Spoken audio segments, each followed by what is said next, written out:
From the Fantasy Formula One podcast, we are going to discuss the Formula One tire compounds and what we can look for on race day and race weekend to help our fantasy game. So all these tires are made by Pirelli, and unlike our tires that we use in our vehicles that we can drive in wet and dry, the Pirelli tires are either made for the wet or for the dry distinctively. For the dry tires, or the slick tires as they call them, Pirelli produces 5 dry tire compounds, and they're C1 through C5. And this range is from the hardest to the softest. So a C1 is your hard compound tire, and a C5 is your softest compound tire, and the range in between there is the range in between there. And for each race weekend, 3 of these compounds are selected and assigned as the soft red tire, medium yellow tire, and hard white tire. And this decision is made on aerodynamics of the track, how coarse the track surface is, and things like that. A fun little bit of knowledge about this is that it is possible for the softest compound on one race to be the hardest compound on another race.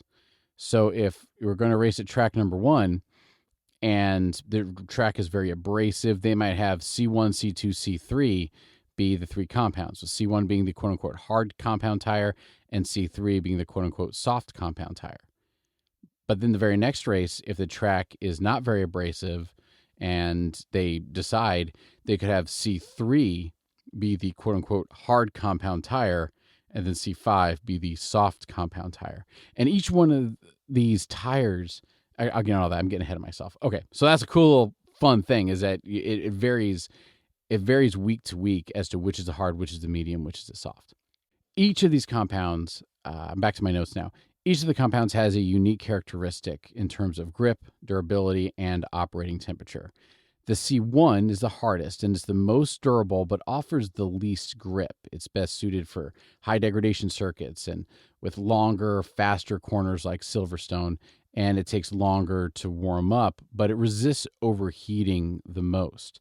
C2 is a step softer than C1, but still very durable. It balances longevity and grip for circuits with more of a moderate wear. It often is used as a hard compound in races where C1 is just a little too extreme. C3 is the most versatile compound and is frequently chosen as a medium tire if you're taking averages. It provides a good mix of durability and performance, and it works well across a variety of circuits. But also, like I said, since the C3 is in the middle, it's almost always, it will be always in the range on every race.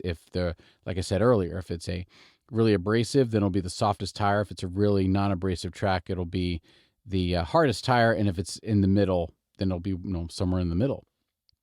C4 is a step softer than C3, and this is offering much more grip but has a higher degradation, and it's suited for tracks where tire wear and cooler temperatures.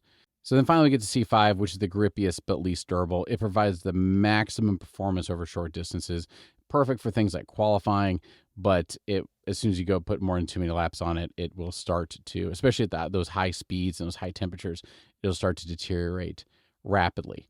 The second category is the wet tires. So there's 2 types. There's intermediate tires and there's green. So there's C1 through C5, then intermediate, which are green, and then wet, which are blue. So you'll see a green I or a blue W instead of the soft, medium, hard on your timing chart. And the intermediates are designed for light rain or drying tracks. It has shallow grooves to clear the waterway while still maintaining slick in the middle of the tire. So when you see them driving, you'll see tread on the outboard, and on the inboard of the tire will be more slick. And it works in a much wider temperature range than the wet tire, so it makes it pretty flexible. But the important thing with both of these wet tires is they need water to cool them. They operate at a lower temperature range. So it's for a drying track, not a dry track. If you have a dry track and you try and push an intermediate tire, just the same as you would one of the other compounds, you'll overheat, you'll melt your tire, and you'll shred it. And then we get to the full wet tire, the blue tire, and this is designed to use in heavy rain and standing water. It features deep grooves that evacuate the water and prevent aquaplaning, but it's got less grip than the intermediates, and but it's essential in maximum wet conditions. And so, from a non-research, from a practical standpoint, yes, your intermediates, if there's like puddles on the track, if the track's wet but it's drying, as soon as you look out the track, you're like, man, I really need some rubber boots. Well, then you should probably have a wet tire.